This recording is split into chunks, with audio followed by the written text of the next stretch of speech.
আমি বড় হয়ে গেছি। এখন আর স্কুল থেকে ফিরে আম্মু জানো আজকে স্কুলে কি কি হয়েছে, এই কথাটা বলা হয় না। আমি বড় হয়ে গেছি। এখন আর আম্মুর কোলে মাথা রেখে শান্তির ঘুম ঘুমানো হয় না। আমি বড় হয়ে গেছি। এখন আর আব্বুর কাছে কোনো জিনিস কিনে দেওয়ার জন্য বায়না ধরা হয় না। আমি বড় হয়ে গেছি। এখন আর আম্মুর সাথে মন খুলে কথা বলা হয় না। আমি বড় হয়ে গেছি। এখন আর ঈদ কোরবানি আসলেও আনন্দ অনুভব হয় না। আমি বড় হয়ে গেছি।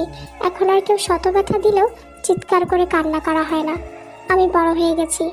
এখন ছোটবেলাটা আমাকে উকি দিয়ে বলে, কি রে, তুই না বড় হতে চেয়েছিলি?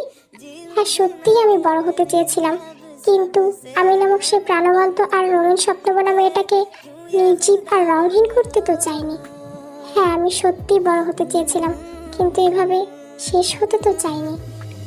जो लोग बाग है जंगल की आग है, क्यों आग में जलूं, ये नाकाम प्यार में